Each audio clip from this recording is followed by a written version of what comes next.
Antonio Merino, decano de la Facultad de Filosofía de la Universidad Antonianum de Roma, Fernando Sánchez Dragó, escritor, actualmente prepara el libro Yo, Jesús de Nazaret, Olegario González, catedrático de Cristología de la Universidad Pontificia de Salamanca, José Montserrat, profesor de Filosofía Antigua de la Universidad Autónoma de Barcelona, y Antonio Vargas Machuca, catedrático del Nuevo Testamento en la Universidad Pontificia Comillas de Madrid. En Jesús de Montreal se nos presenta una figura de Jesucristo bastante atípica y poco convencional a través del montaje especial que hace este grupo de actores canadienses. Yo quisiera iniciar el debate, señores, si a ustedes les parece, proponiéndoles como primera pregunta si no estará ocurriendo lo mismo ahora en nuestros días. Si lo que, por ejemplo, nosotros conocemos ahora de Jesucristo y de su figura no es también hasta cierto punto una interpretación, en este caso la interpretación que ha querido dar la Iglesia y no la realidad, si es que de una realidad objetiva y histórica puede hablarse. Este es nuestro debate. ¿Se puede ser absolutamente objetivo y hablar de un Jesús de Nazaret histórico, o hay que pensar que lo que conocemos, la mayoría de las personas hoy, creyentes y no creyentes, es más que una realidad, una interpretación de la Iglesia? Comienzo yo. Pero quizá por conectar con la película, yo creo que es interesante subrayar que lo que hemos visto esta noche es un ejemplo más de ese permanente interés que la figura suscitó en la historia, es decir, siglo tras siglo se ha ido representando, con aquella consecuencia curiosa que lo que se comienza como una especie de juego termina siendo serio, y muchas personas que accedieron o bien a la representación o bien a la lectura de los evangelios por interés histórico o puramente literario terminan prendidos por la realidad de la persona. En otro sentido, yo diría que la película tiene demasiados elementos complejos para ser una película comercial, donde se mezcla el amor, el sexo, la crítica a las instituciones, lo mismo eclesiásticas que hospitalarias, y bueno, en ese sentido me parece un buen producto comercial. Y en tercer lugar, para la pregunta que usted nos sugiere, no sé si da base suficiente. Yo creo que habría que asumir la pregunta en directo tal como usted lo hace, independientemente de la película. Para responder, yo creo que a lo largo de los siglos ha habido un interés por recuperar las fuentes históricas, los hechos reales, pero siempre la Iglesia ha sido consciente de que ella daba una interpretación de esa vida de Jesús. No solo no lo ha ocultado, sino que es lo único que ha pretendido. La Iglesia cristiana y los evangelios surgen no para decir que existió Jesús, que hubo un judío más, que fue profeta, sino para decir, ese judío que se identificó como profeta o que le conocieron como tal, nosotros le confesamos como el Hijo de Dios y os lo proponemos. De tal forma que la Iglesia no solo no ha pretendido dar unas evidencias tan evidentes, tan fácticas, tan mecánicas, tan de tabla de logaritmos, que fuera evidente tener que creer. Ha propuesto una interpretación que ella honestamente creía que era la auténtica, y por eso invitaba a la fe. ¿Y esta interpretación que está maquillada oculta algo, distorsiona de alguna manera los hechos históricos, en opinión de ustedes? La interpretación de la Iglesia. Naturalmente, el Jesús histórico riguroso no tiene ningún interés, en absoluto. Es un personaje oscuro, un judío, un profeta apocalíptico, como había muchos, y por tanto, si nos reducimos estrictamente a las fuentes históricas, es un profeta más, probablemente armado, o por lo menos acompañado de un grupo armado, que fue capturado y ajusticiado por los romanos. Y por tanto tiene muy poco interés. Forma parte de un grupo bastante amplio dentro del cual insertarlo. El que tiene interés realmente es lo que la Iglesia hizo con este personaje, esto sí, lo que los creyentes hicieron con él, la fe de los que creyeron en Jesús, escribieron los evangelios, la transmitieron hasta el día de hoy, esto sí que tiene interés. Esto es lo que realmente ha hecho historia. Ha hecho historia el Jesús que no es de la historia. No, yo quería únicamente abrir un paréntesis, por así decir, metodológico.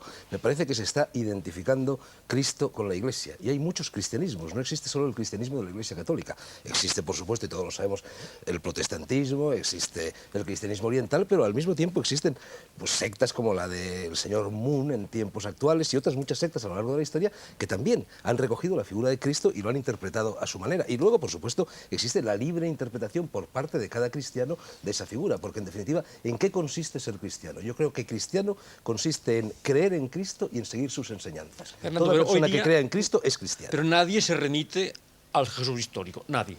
No, pero lo que yo pongo en guardia, a mí tampoco me interesa mucho el Jesús histórico, pero yo pongo en guardia concentrarnos únicamente... del siglo XIX, coger unas fuentes que son testimonio de la fe, se las arranca la piel, se las monda y dice, a ver si queda un residuo de Jesús histórico. Si es que esas fuentes no han nacido con esa intención. Es decir, arrancarlo su contenido de fe, lo que efectivamente sí que es verdad, esas fuentes se pueden aceptar como valiosas, como verdaderas, o rechazarlas, pero no dan base para elaborar un residuo de un Jesús histórico verificable, evidente, que nos arrancase la fe o que nos mereciese la pena. Tal Jesús histórico es un invento de la crítica histórica del siglo XVIII y XIX. Dios mío, qué fuerte suena eso, decir que es un invento de la crítica pero histórica. es que fíjese, cuando estamos diciendo Jesús histórico, no es que decimos que no existiera, sino un pretendido Jesús al margen de la interpretación. Un judío a palo seco no se le aceptó nunca porque no tenía interés. Es decir, lo que perdura en la historia perdura porque suscitó, primero, una comunidad de seguidores durante su vida, una comunidad de creyentes tras de ello. Y luego esto es creencia. Esto no es historia, esto es creencia. Eso es fe. Esto es fe. Exactamente. Pero ahí vamos. Exactamente. El Jesús importante es el Jesús de la fe, el Jesús de la creencia. Señor Tú mismo Merino, lo has dicho. Pero tiene un Jesús de la sentido historia. que decir Jesús de la fe no es un invento que se saca un señor de la manga y dice, y a partir de hoy les ofrezco este producto. No, no. Hay una continuidad de seguidores, de discípulos del Jesús que predica. Esto es creencia. Esto no es historia. Por supuesto. Bueno, pero... Por supuesto que... Pero no ha habido nunca un Jesús sin discípulos. ¿Cómo lo sabe? Esto es creencia también. ¿Cómo que? Claro. Pero es que no tenemos otras ¿Cómo sabe usted, fuentes? sabe tanto históricamente de Jesús que dice que nunca ha habido un Jesús sin discípulo? ¿Cómo lo sabe? Pues porque históricamente. las fuentes que tenemos... No son históricas. Ninguna. Usted mismo lo ha dicho. No, perdón, yo no Reflejan he la dicho que creencia. no sean históricas. Reflejan creencias. Por supuesto. Vamos a ver, señor Pero Vargas vamos a ver, Machuca y señor vamos Merino. a usar tres palabras. Historia, historicidad e historialidad. Vamos a ver si nos aclaramos. Historia es el relato que hacemos del pasado. Segundo, historicidad equivale a decir que esos hechos existieron realmente. E historialidad equivale a decir que como hechos humanos tenían un sentido que remita a una subjetividad, que apela a otra subjetividad del oyente y a la subjetividad del testigo que narra. Los evangelios son historiales en la medida en que transmiten la interpretación que encontraron en unos hechos históricos y nos ofrecen esa historialidad. En unos hechos históricos, esto lo dice usted. Ya. Que los evangelistas se basaron en hechos históricos, esto no es histórico. Esto lo dicen los creyentes. Y naturalmente tienen que decirlo porque tienen que basarse en algún hecho O sea, fáctico. que para usted esas fuentes son una pura invención. No, pura no, pura no. Contienen un mínimo, pero muy mínimo, de hecho histórico, muy mínimo. ¿Cuáles son sus bases para negar veracidad a unas fuentes? Muy sencillo. Cuya coherencia con la geografía. Muy sencillo. Cuya coherencia con la arqueología. Cuya coherencia del personaje. Está haciendo usted apologética.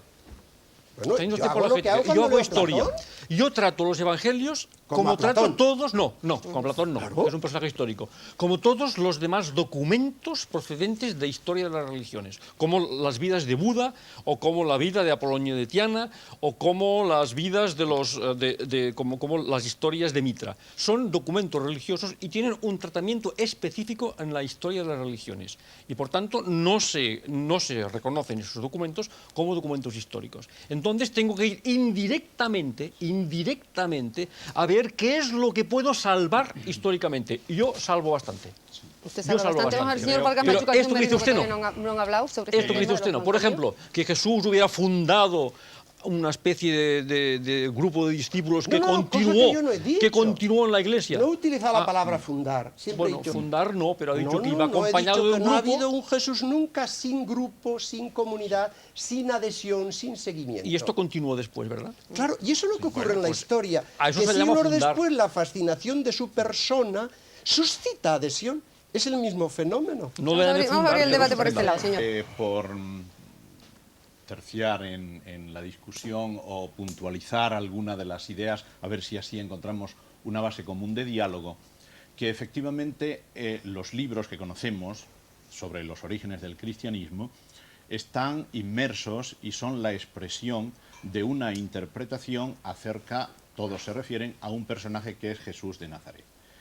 Es cierto que esos libros no son historia en el sentido decimonónico de la palabra, 18, 19. ¿Ni en el de Tucídides? Bueno. ¿Ni en el de Heródoto? Sí, ahí ya encontraríamos mucho más cercanía.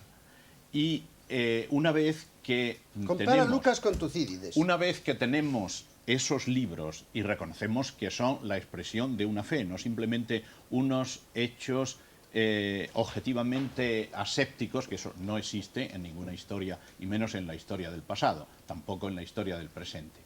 Entonces, sobre esos libros, puesto que ellos tienen una pretensión de referirse, tanto los evangelios como los testimonios de Pablo, por ejemplo, como el libro de los Hechos de los Apóstoles, tiene no solo la intención de expresar una creencia, sino una creencia referida a unos hechos. Entonces hay que buscar una metodología para que en esos libros, lo mismo que un historiador de la antigüedad, de las poesías, de la cerámica, de la escultura, saca datos históricos, aunque no sean directa y 100% históricos en el sentido moderno, sobre esos libros efectivamente se puede, hoy día se reconoce en la investigación general, que se pueden sacar bastantes datos históricos. Si bien es verdad que esos datos históricos no nos bastan. Yo antes de seguir, y con perdón de todos los presentes, aviso, y el que avisa no es traidor, que si el debate sigue encauzándose de esta forma, yo voy a enmudecer. A mí me parece escandaloso que estemos reduciendo una figura como la de Jesús a cominerías de metodología histórica. Jesús es una presencia constante en la historia universal del Mediterráneo, de Europa y de todo el planeta Tierra desde hace 2000 años. Jesús está influyendo en nuestros destinos, en los de todos vosotros y en los de las personas que nos están viendo cotidianamente, más de lo que puede influir, yo que sé, Felipe González o el presidente Bush o Boris Yeltsin. Y como sigamos hablando así, la gente va a apagar el televisor y se va a marchar. Porque creo que la discusión de una tesis ha dejado de influir en la vida de mucha gente. No, señor, no es Por ejemplo, en la mía aunque y en la de aunque mucha sea gente. contraris. Por suerte, ha dejado de influir No es en la vida verdad de lo que mucha estás gente. diciendo, Josep. A contraris influye en tu vida y tú mismo has reconocido al principio de este debate que tú no eres un historiador neutro. No lo soy. Eres un historiador No imparcial, lo soy, eres claro. parcial. Lo soy. Yo recuerdo, por ejemplo, y es un episodio, es quizá de todos los episodios que yo he vivido en mi vida, y es una alusión personal, espero que me la perdones, de todos los episodios que yo he vivido en mi vida, el que más me ha costado perdonar es un episodio que tú protagonizaste en el curso que yo dirigía en el Escorial, en los cursos de la Complutense en el Escorial, hace 3 años, cuando te sentaste a hablar con mi hija Aixa, que entonces tenía 8 años, y con su amiga Arantxa, que entonces tenía 11, y les dijiste, yo he sido cura y como cura os digo que Dios no existe. Cuando una persona llega a eso, llega a escandalizar a los niños con una frase como esa, evidentemente Jesús está influyendo en tu vida y mucho, aunque sea, insisto, a contrarios. Por alusiones del señor Monserrat dentro de un momento, pero el señor Merino no ha tenido oportunidad prácticamente de abrir la boca en los últimos minutos y tenía muchas ganas de decir algo. Quiero subrayar aquí lo de Fernando, ¿no? Efectivamente, Jesucristo como una red histórica. Entramos con los conceptos de historia. El lenguaje siempre es ambiguo y tenemos que acomodar nuestra ambigüedad, nuestras limitaciones a una persona que rebasa muchas categorías nuestras. A mí, volviendo al tema de la película, que me parece que es sumamente importante por lo que tiene de mensaje, incluso de crítica de ambigüedades que tiene, hay al menos una lectura nueva, lo que quiere decir que hay una fascinación del Cristo vivo. Hay, por otra parte, una cosa importante de esta presencia vital, que es la transformación de los autores. Toda persona que se pone en contacto con el Cristo se transforma de una forma o de otra. No hay ser neutro, o positiva o negativamente. Después, un elemento muy importante también en la película, que es la crítica a las instituciones. Cuando el protagonista sale herido, va a una institución católica, no lo recibe, y sin embargo lo recibe una judía, que me recordaba exactamente el caso contrario de Spinoza, cuando los judíos lo echan y lo reciben realmente los católicos. Pero es que ya hace algunos años, al ver la película esta, me recordaba también otra insistencia enorme de Nikos Kazantzakis, en la gran novela Cristo de nuevo crucificado, donde los protagonistas del drama de la pasión, al representar todo este protagonismo dramático ante la experiencia de la no fe o del no comportamiento de los popes y del drama de unos inmigrantes que están allí, son incomprendidos, maltratados y crucificados. Lo cierto es que al menos estas personas se identifican con el personaje que tratan de representar. Hay algo nuevo que está vitalmente diciendo que esta presencia no es arqueología, es realmente una profecía que transforma y claro, ahí pone vamos. en Por vértigo favor, no convirtamos a personas. Jesús en sujeto u objeto arqueológico, porque es algo que está presente. Pero yo en todas quiero partes. también recordar, Fernando, me permite llamar tu sido... atención, que lo que hemos prometido también a los espectadores esta noche es un debate sobre la figura histórica de Jesucristo, en tanto en cuanto es historia o se convierte en leyenda. Entonces, por ejemplo, habla usted de arqueología. Los últimos descubrimientos en torno a los manuscritos del Mar Muerto pueden... desvelar nuevos misterios Bueno, vale, en torno ahora a las nos lo figuras de explican, Jesucristo. pero ojo, Cristina, que si Jesús está vivo actualmente en el pecho de las personas, eso lo convierte en un personaje vivo de la historia actual. Decir lo que estamos diciendo es también Bien. hablar del Jesús histórico. Perfecto, eso es evidente, Fernando, y nuestro punto de partida, en concreto el mío, fue Jesús es un señor que vivió y un señor que vive. Y si estamos hablando aquí hoy es porque al menos en algunos de nosotros su existencia ha transformado realmente nuestras vidas. Ahora bien, yo, cuando llega un momento de maduración de mi fe, uno pasa a preguntarse si uno vive de sueños, de temores, de mitos o de realidades. Es decir, la coherencia interna de mi fe me lleva a preguntarme, ¿es mi miedo, mi angustia, mi temor, mi desilusión lo que funda mi fe en Jesús?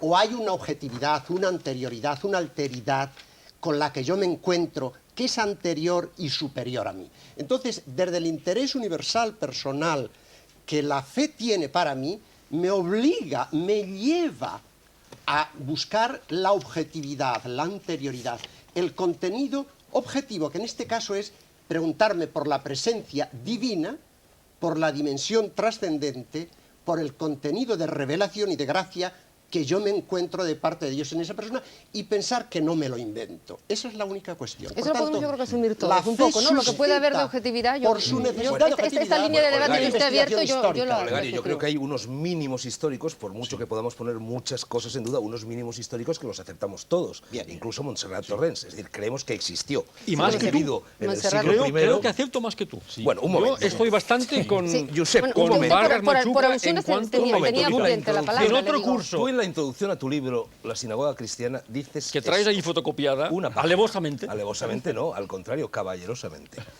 Dices, prácticamente nada evidente hay en la historia de este personaje, Jesús. Por mi parte, adopto las conclusiones de un cierto sector de la crítica independiente y siento los siguientes postulados. Jesús fue un predicador milagrero del norte de Palestina que se vio envuelto en una trama política y murió ajusticiado por los romanos en Jerusalén.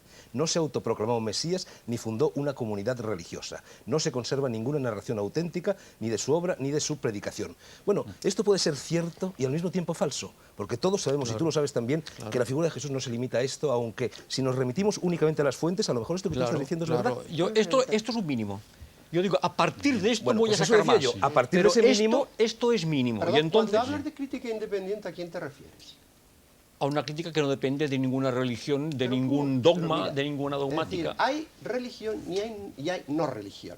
Hay ateísmo y hay fe. Tanto la fe como el ateísmo tienen que dar razón de sus posturas. Es decir, no hay un terreno neutral desde donde uno mira las cosas y otro no las mira. Naturalmente, todos tenemos a Eso es prioris. esa La ventaja de mis a reclamar prioris, para la crítica independiente, la interpretación auténtica de las fuentes es gratuito. Padre González, la ventaja de mis a prioris es que están encima de la mesa y yo Hombre, los cambiaré ¿como cuando los quiera. nuestros? Yo los cambio, los vuestros no. ¿Cómo que no? Estáis ligados por una dogmática. Pertenecéis a la Iglesia Católica y no podéis cambiar de dogmas. No podéis. ¿Pero desde cuándo? Está definido, no podéis cambiar de dogmas. ¿pero qué lenguaje Tenéis que es saliros. eso? Es el un lenguaje momento, que Es yo. el lenguaje de una el lenguaje del Vamos a derecho ver, canónico. Machuca. El del derecho. Supongo Sois que no- eclesiásticos, supongo que no te tenéis refieres. una dogmática ¿Pero y no qué podéis lenguaje es abandonarla. ese? Supongo que no te refieres a mí. No, Seguramente no, estas tres no, personas que están no, ligadas por a eso la estamos Iglesia aquí. ¿eh? Yo acepto que te Soy refieras a mí. independiente. Antes de entrar en el terreno dogmático o no dogmático y de la obligatoriedad, yo quisiera conectar con lo que decía antes Fernando. Estamos de acuerdo en que solo por lo que podamos investigar de la historia acerca de Jesús de Nazaret, realmente no merecería mucho la pena. Estamos de acuerdo en que la figura de Jesús ha sido impactante en toda la historia universal, por lo menos de Occidente, precisamente... Cuidado, es mucho, ¿eh? Pero vamos, En es casi mucho. todo. Fíjate que cambio, ¿no? Bien. La historia universal de Occidente ya es una limitación. Bueno, bien, naturalmente que en otros sectores el influjo ha sido Está menos. el mundo árabe. Pero Sí, pero como Occidente menos influye o sobre nulo, Oriente, si Jesús influye sobre Occidente, también influye sobre Oriente. Bien. Además, Está todo bien estáis- claro. Déjale terminar. En Sí, esa, termina, línea, por favor, en Antonio. esa línea, efectivamente, que lo que tiene valor para los creyentes y para los no creyentes, en cuanto que lo rechacen, es la pretensión de ser, como lo presentan sus seguidores cristianos, el Mesías, el Hijo de Dios, el que viene a salvar al mundo. Pero, en la línea de lo que decía Olegario, si, como creo intuir en tus expresiones, eso es lo único que para ti vale, o lo único que a ti te interesa, hay que recalcar que eso no es pura subjetividad, que la crítica, llamémosle por lo menos equilibrada, o independiente, o que busca ser objetiva, encuentra fundamentado en un estudio indirecto de esas fuentes, que son las únicas que tenemos, colacionadas con el ambiente cultural, que es coherente con ello, no solo las fuentes estrictamente cristianas, que de ahí se puede fundamentar esa afirmación de fe, siendo creencia, es coherente con una serie de datos históricos concretos. Datos históricos concretos que se pueden presentar aproximadamente con la misma seguridad con que de personajes de la época, de entonces, no sabemos No, pero si tampoco yo en eso, mucho más. yo en eso estoy de acuerdo. Lo que yo Entonces, quería decir es ya que hay tenemos un campo común. ciertas menudencias, ciertas cominerías, ciertas cotillerías, por así decir, históricas, que no van a modificar ni mi fe, ni el ateísmo de quien no tenía Bien, fe. de Quiero decir, si Cristo murió o no murió en la cruz por asfixia o por día otra tal, cosa, o la si fecha vivió tal, 33 bien, años bien. o 42, si Curiosamente, era, incluso, si estaba casado o no casado con María Magdalena, como algunos investigadores han postulado. A mí todo esto no va a modificar, porque mi vinculación a la figura de Cristo es a su figura y al mensaje, a sus obras, De que acuerdo. de él me han llegado. Y Supuesto esto es que lo ese verdaderamente es- ese importante, es el no las punto- menudencias. Sí, pero yo punto creo- importante. ¿Están ustedes Es de que- acuerdo en lo que dice Sánchez Dragó? Que esto no es importante, que si ahora se descubriese, y vuelva a lo de los manuscritos, porque es lo Vamos a último, ver, ya está ahí Fernando, por decir algo, ¿estarías de acuerdo? que las cosas, perdone, han sido radicalmente diferentes. Si se descubriese que no sería realmente grave para los creyentes. Radicalmente ni para nadie. diferentes hasta qué Bueno, punto. No, en estos Si de detalles que repente usted nos está dicen que contando Jesús ahora no mismo. predicaba la paz y el amor, sino el odio y la violencia, hombre, eso sí Si modificaría me apura un la poco fe. en los detalles Pero los externos hechos que acaba de históricos, comentar eso tiene ahora la más mismo. mínima importancia. No, yo le diría, Fernando, ¿estarías de acuerdo si hiciéramos la siguiente estratificación? En todo personaje histórico, o al menos referido a Jesús, podemos distinguir tres niveles. Nivel de hechos, hizo tal y tal cosa, por lo cual pertenece a la historia antigua, como cualquier otro judío. Segundo, nivel de especial sentido de su existencia, por lo cual su humanidad fue especialmente relevante, y eso hace, por ejemplo, que Jaspers, en el libro anterior a su filosofía, hable de los hombres que han dado la talla de humanidad, y diga Buda, Confucio, Sócrates y Jesucristo. O sea, No lo nivel de entiendo, hechos, nivel no lo de entiendo, sentido. no lo entiendo. Segundo, el tercer nivel. Hay un nivel donde los cristianos, por lo que nos parece huellas, signos de una densidad mayor, lo consideramos también como revelación. Entonces tenemos hecho, sentido, revelación.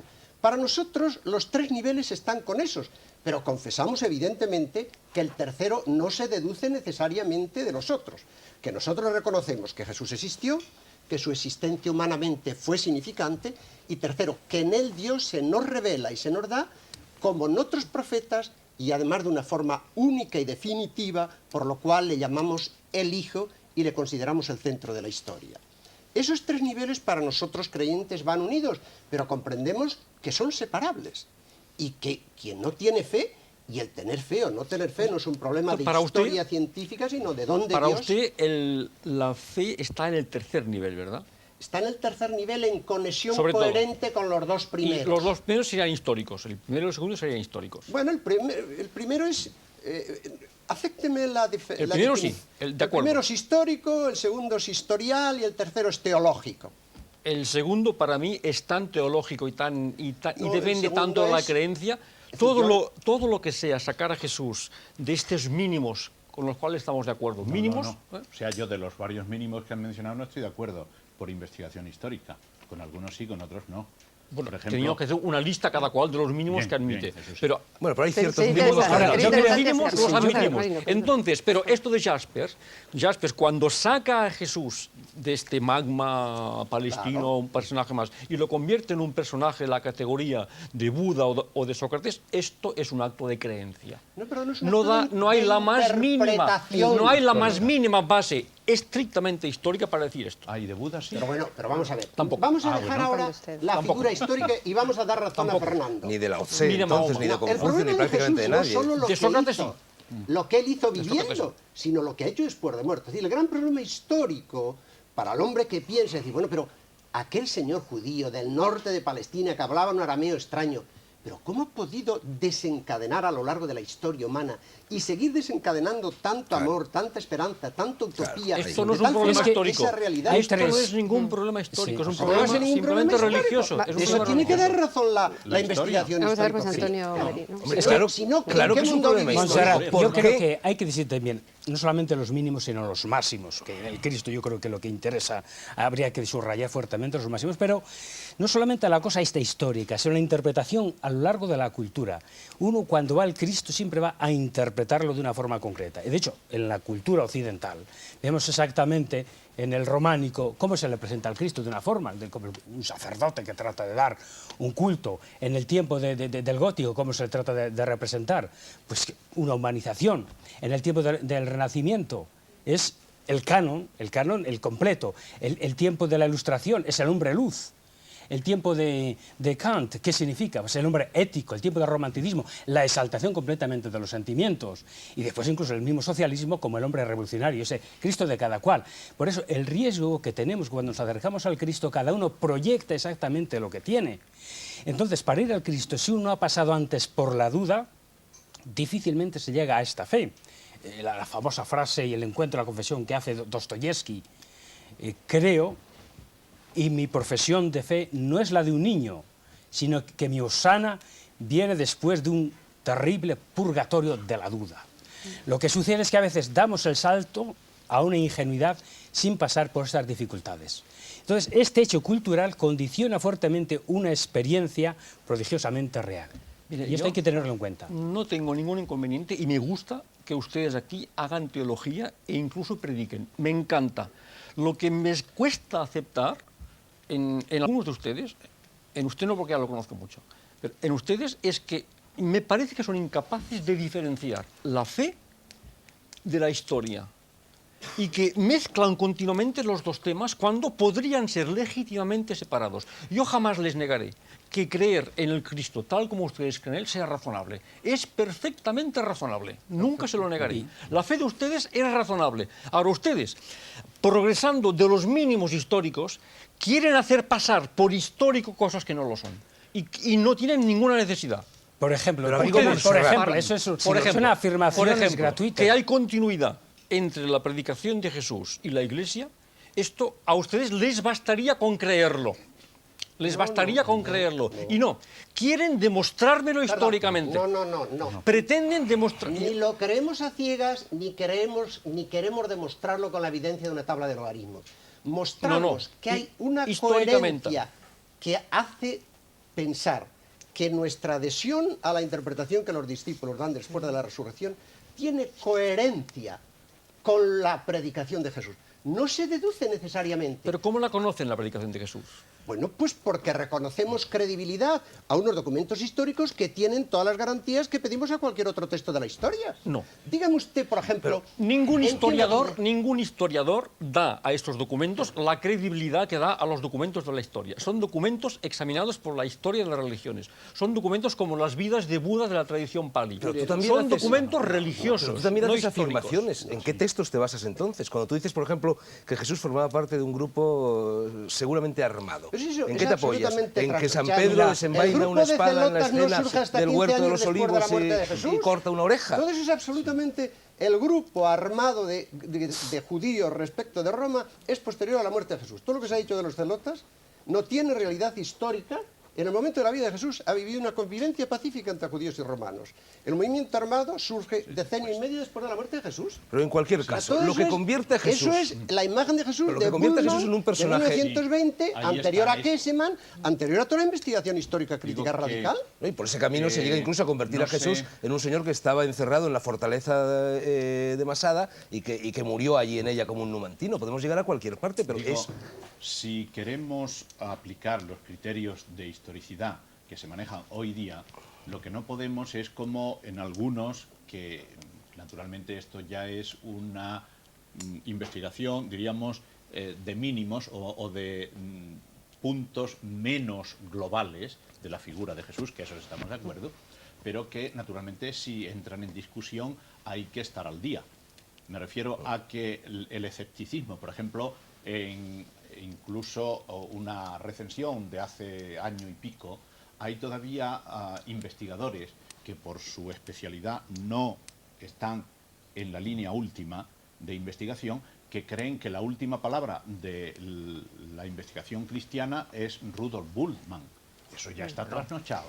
Entonces, si queremos aplicar los criterios de historicidad, puesto que en el cristianismo razonable y razonado la fe está en conexión y en coherencia con datos históricos al menos mínimos, entonces hay que tener en cuenta lo que en los que plantearon el problema, digamos, en líneas generales, las universidades o algunos investigadores de las universidades alemanas, en ese mismo terreno, desde 1954 en adelante, hay una vuelta a una admisión de muchos factores históricos reconstruibles a través de los evangelios de la figura de Jesús y que se van iluminando con algunas investigaciones externas. Yo quisiera apoyar, no obstante, para clarificar a nuestros oyentes la tesis de Montserrat.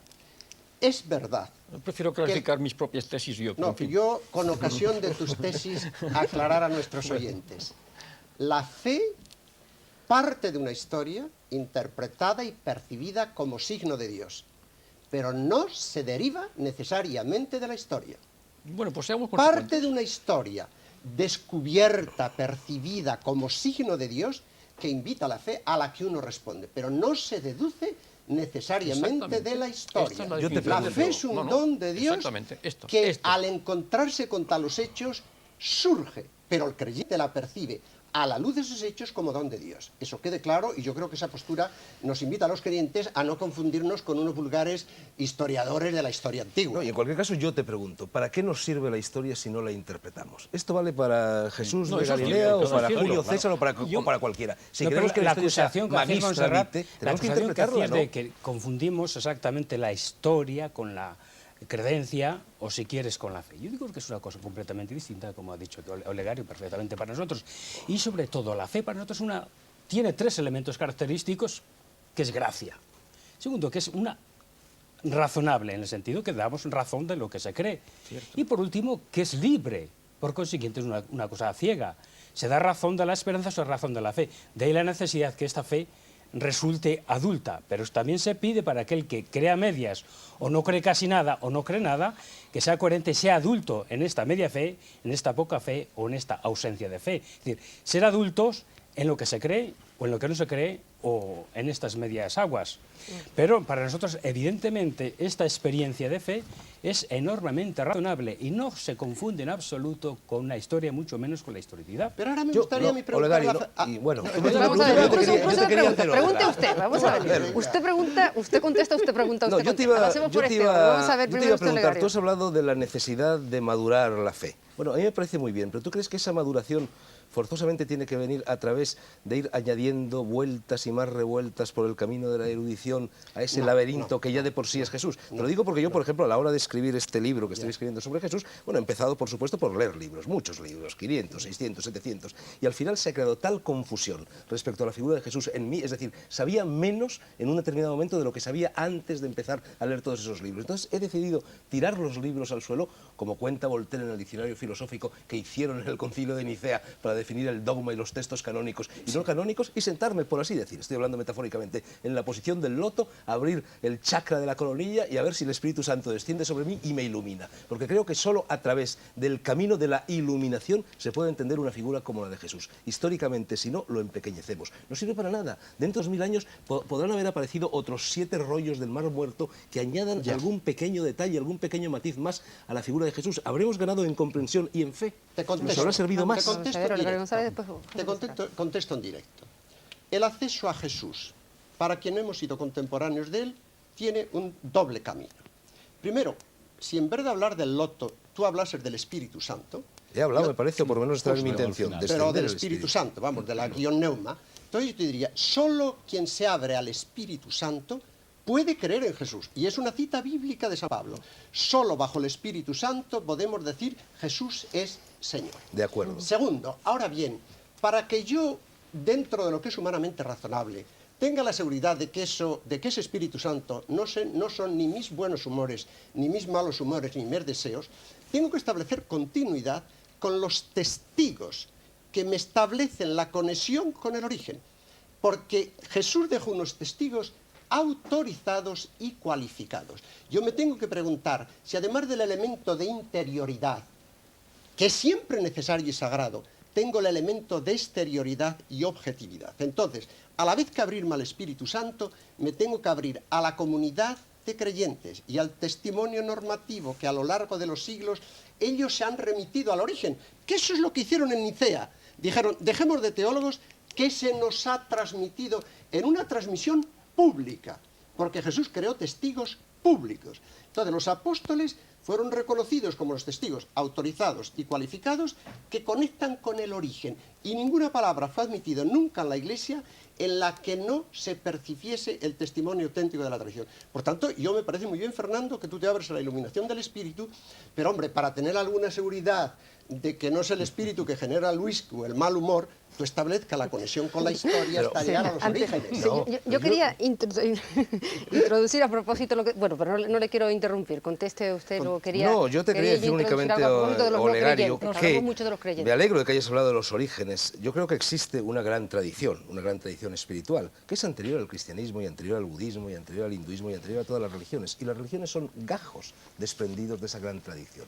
Jesús, Buda, Lao Tse, Krishna, son abanderados, son heraldos de esta tradición que de vez en cuando tienen que manifestarse a la humanidad. Dice Krishna en la Bhagavad Gita, dimensión religiosa del hombre. Déjame terminar, Olegario. Dice Krishna en la Bhagavad Gita, cada vez que la virtud del mundo mengua, yo me manifiesto. Entonces yo creo que en determinados momentos en los que efectivamente está menguando la salud espiritual del mundo, y el siglo I, todos sabemos que era un siglo tremendamente conflictivo, de una injusticia social espantosa, y más aún en Oriente Medio. Entonces quiero decir, era normal que en un momento como ese se manifestase la divinidad a través de una persona que en Palestina se llamó Jesús, que en Nepal se llamó Buda, que en China se llamó Lao Tzu.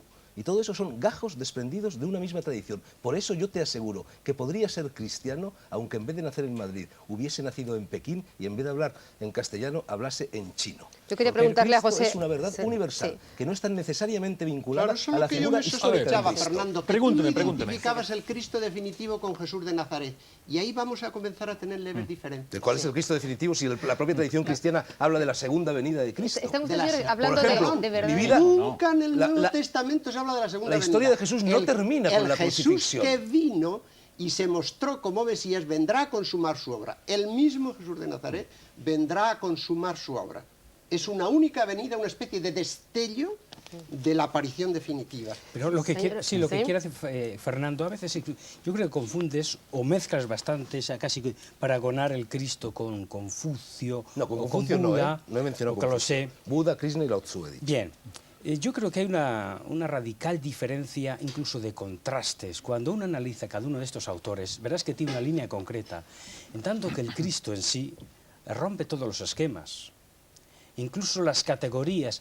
Un liberal no estará de acuerdo con el Cristo, un tradicional no está de acuerdo con el Cristo, a veces ni siquiera un místico o un locuaz.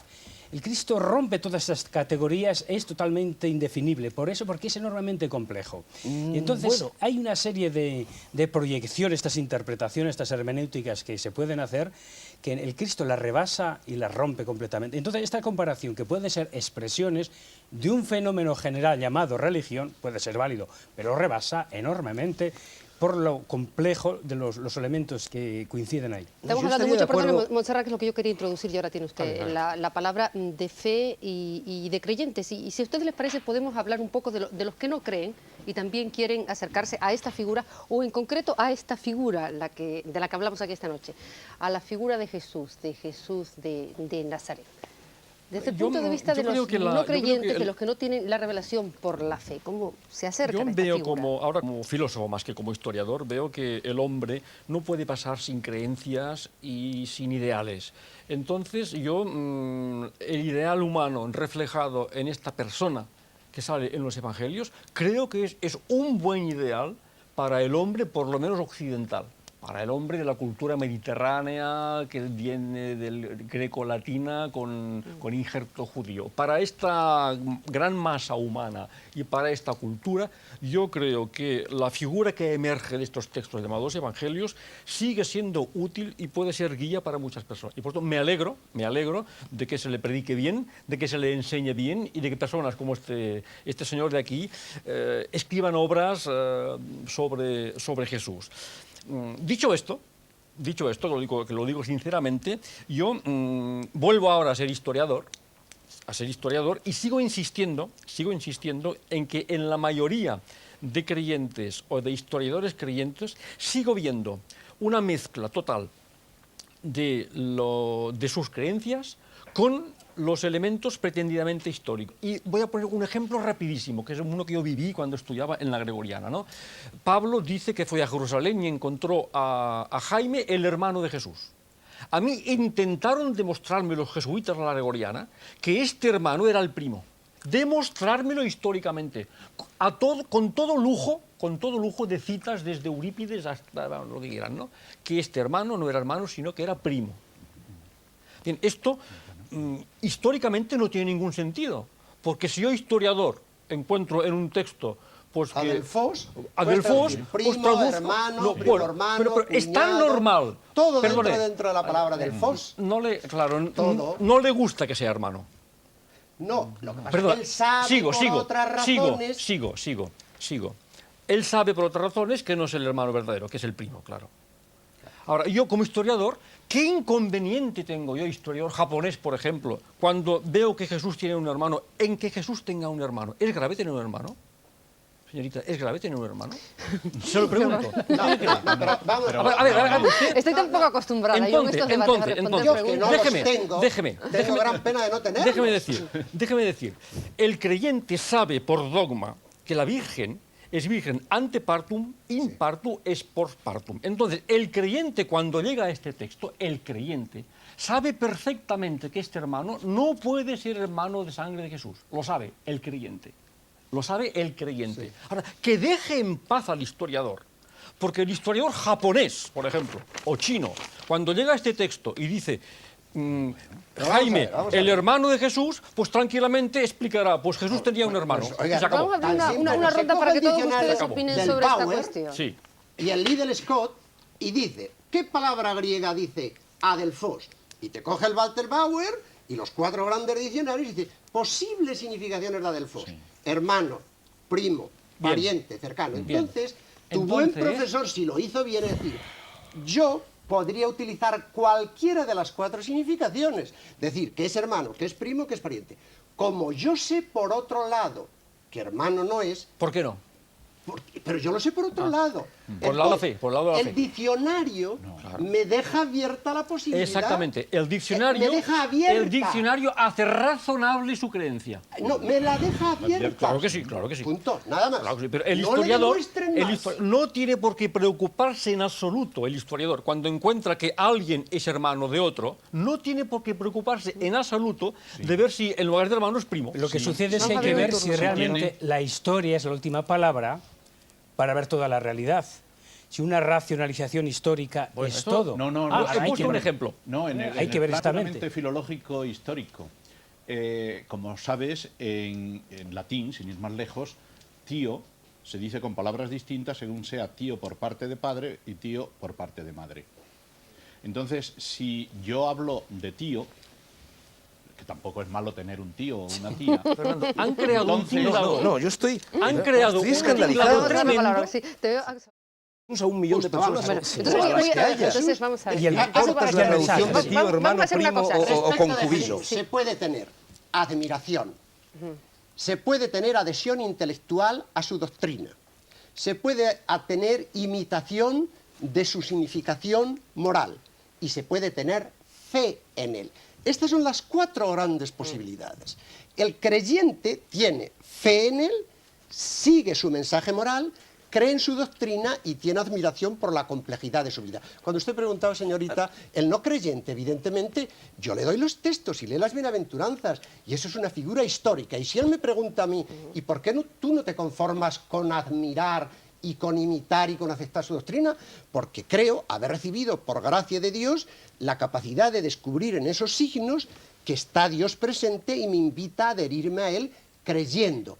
Y se lo cuento a mi amigo. Y le digo, además de la admiración que tú tienes, yo vivo esto e intento decirle por qué razones. Yo voy a y mostrarle que eso significa algo para mí de tal plenitud que lo llamo esperanza y salvación. Sí, con su permiso le corto en este punto, y es solamente para abrir un turno que empezamos con Fernando Sánchez Dragó, y lo hacemos en este sentido, y es para tratar de repartir bien siempre los minutos finales. Y por algo que aquí ha dicho uno de ustedes, que me parecía entender que se iba a marchar de aquí sin decir lo que quería decir, y eso no nos gusta. Sean ustedes breves, digan lo que tengan que decir, y luego volvemos a abrir el debate si hay tiempo para ello. Vamos a ver, Fernando, Bueno, eso que usted quería decir, lo que ustedes querían decir en una ronda con un cierto Lo que yo orden. quería decir, resumiendo, es: 1. Existió un personaje histórico al que llamamos Jesús. 2. Ese personaje trajo consigo un mensaje. Ese mensaje, y es el punto tercero, ha generado desde entonces en millones y millones y millones de seres humanos, a través de lo que se llama imitatio Cristo, imitación de Cristo, ha generado un enriquecimiento de la vida espiritual de la humanidad. Y esto es lo importante.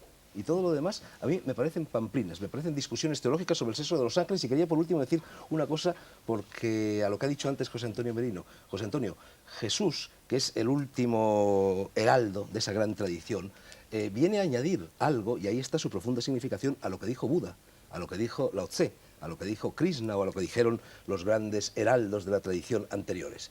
Y lo que añadió es muy importante. Añadió, en primer lugar, el ecumenismo. Ninguna de las otras religiones es ecuménica. En segundo lugar, el amor. Un amor que era caritativo, que era solidario, que era compasivo. Y en tercer lugar, y aquí nos vamos ya al plano filosófico, es el libre albedrío. Por eso no estoy equiparando a Jesús a esas figuras. Lo sitúo uno o varios peldaños más arriba. Lo que quería decir José Montserrat, después lo que quería decir Antonio. Bueno, el mensaje mío, en cierto modo, ¿no? En síntesis, es que yo creo que efectivamente que Jesús es un personaje histórico, plenamente histórico, no se puede negar su historicidad, más digamos con una historicidad dura, por decirlo así. Lo que ocurre es que, excepto el hecho de que existió, que vivió en Palestina, y 4 o 5 datos de su biografía, sobre todo su muerte, mors aggravata, su muerte grave en manos de los romanos, excepto esto, todo lo demás son hipótesis y suposiciones, que yo como historiador construyo en mis libros, las hago, pero siempre como hipótesis. Yo jamás plantearía, fuera de estos 4 datos esenciales, ninguna afirmación sobre Jesús que no la hiciera avanzar con es una hipótesis mía que estoy dispuesto a cambiarla al minuto siguiente si ustedes me demuestran que es falsa. Vamos a ver, Antonio. Bien, un poco en síntesis de lo que han dicho los dos colegas precedentes, efectivamente estamos de acuerdo en la realidad histórica de Jesús, que lo más importante es su mensaje, su enseñanza. Yo añadiría como creyente, naturalmente, la revelación que nos hace del mensaje divino de salvación, pero a la vez que eso como exegeta, que es un capítulo de la historia, me interesa también, no solo como curiosidad, sino incluso para conocer mejor esa figura, el hacer con el grado de probabilidad que la exégesis da, que no son ciencias exactas, pero es que la historia antigua tampoco lo es, con ese grado de probabilidad me gusta, y ese es un campo interesante, para hacer coherente la fe con esos datos históricos, y que no es solo subjetividad, y que en ese camino se puede avanzar unos cuantos datos históricos con prácticamente total seguridad y otros muchos con muy buena probabilidad. Ese es el punto de vista de la exégesis y a la vez de la investigación histórica, cosa que en diálogo con algún catedrático de historia antigua dice, así es como conocemos el periodo que no es religioso, pero que es de esa época. José Antonio Merino, porque era Olegario González quien tenía la palabra y se la vamos a dar a él al final, entonces. Efectivamente, yo creo que el hecho histórico para nosotros es normal, lo aceptamos, pero Jesucristo tiene este gran mensaje. Yo creo que desde nosotros la pregunta es, ¿qué es el Cristo para nosotros? ¿Para qué sirve? Es quizá la pregunta que tú estabas surgiendo. Y entonces habrá que preguntarse exactamente, ¿qué descubre al yo o al hombre? Pero a mí me descubre una cosa sumamente importante para el hombre de hoy, el tema de la libertad radical y el tema de tomar conciencia propia. ¿Qué descubre el Cristo frente a Dios? ¿Quién es Dios? Porque es un tema sumamente importante, su mensaje. ¿O qué es el hombre? ¿Qué es la sociedad? ¿Qué es la historia?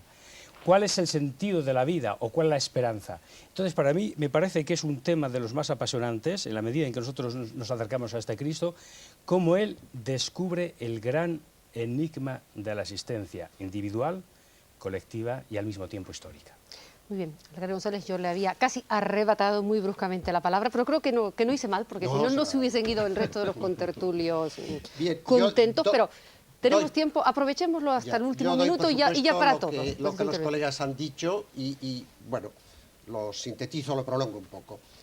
Primero, yo creo que la gran novedad histórica de Jesús, su gran revolución, es la revelación de Dios de una forma nueva, que la sintetizaría: ha revelado el absoluto como amor, y por tanto el miedo que el hombre tiene al absoluto, a que el absoluto sea exigencia, se ha desvanecido porque el absoluto se ha revelado como amor solidario, amor compadeciente. Es decir, el poder se ha dado como misericordia. El mensaje del reino, el mensaje de las parábolas, del hijo pródigo, del padre que espera, es eso.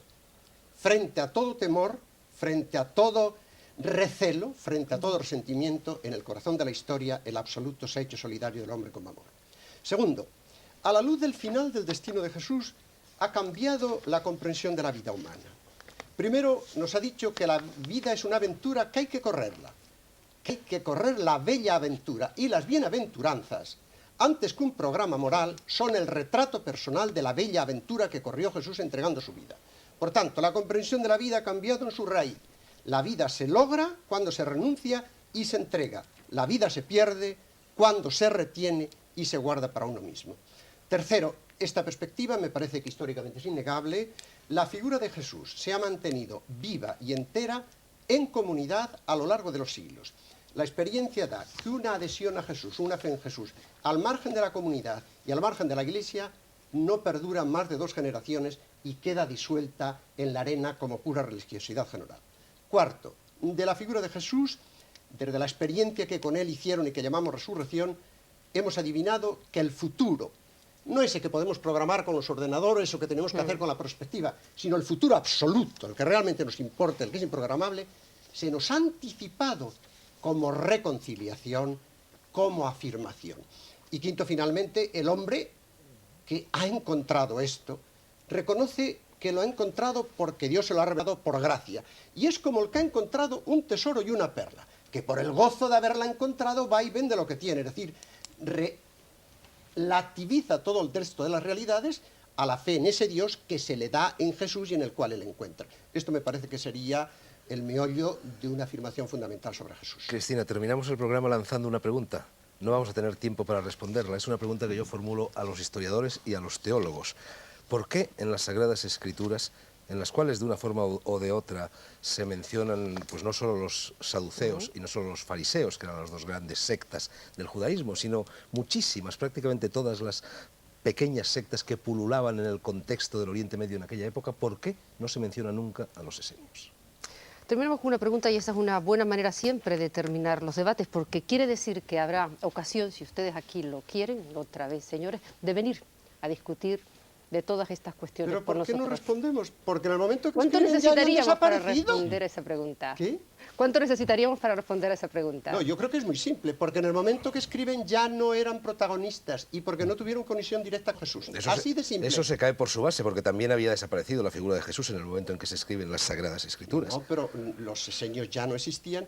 Y si se debate con los fariseos Jesús es porque tampoco existía. perdura el judaísmo en las escuelas de Jamie, etcétera, Señores, etcétera. es la palabra fin y realmente hemos acabado el debate como los terminamos siempre, o sea, discutiendo y con ganas de seguir hablando, pero aquí tenemos que poner punto el capítulo de los final. esenios, aunque Sí. arqueológicamente ha tenido una gran importancia y la tiene, en el contexto cultural de entonces y sobre todo cuando se escriben los evangelios, No existe. Créanme, señores, no era una pregunta tan fácil de que alguien ha contestar. escamoteado adrede Tengo que poner a los punto esenios. final, señores. Tengo que imponer un poco la voz por encima de las de ustedes porque las señales de que pare, que fin, me tengo que despedir. Me tengo que despedir de ustedes, por supuesto, dándoles las gracias por habernos acompañado a este debate y de los espectadores deseándoles a ellos y a ustedes también, por supuesto, unas felices fiestas. Decirles que nos vamos a encontrar, no la próxima semana, como es habitual, porque el viernes Televisión Española en la 2 tiene previsto, en el tiempo habitual de programación del Espejo, emitir toros desde La Coruña. Así que no nos vamos a encontrar el viernes de la semana que viene, sino será el siguiente y ya para el 3 de enero. Y queremos, señores, inaugurar con ustedes ese mítico año 1992 que está dando tanto que hablar. Así que el debate será 1992, lo tendremos el viernes 3 de enero. Hasta entonces, tengan ustedes muy felices fiestas y muy feliz año. Señores, de nuevo, gracias a todos. Buenas noches.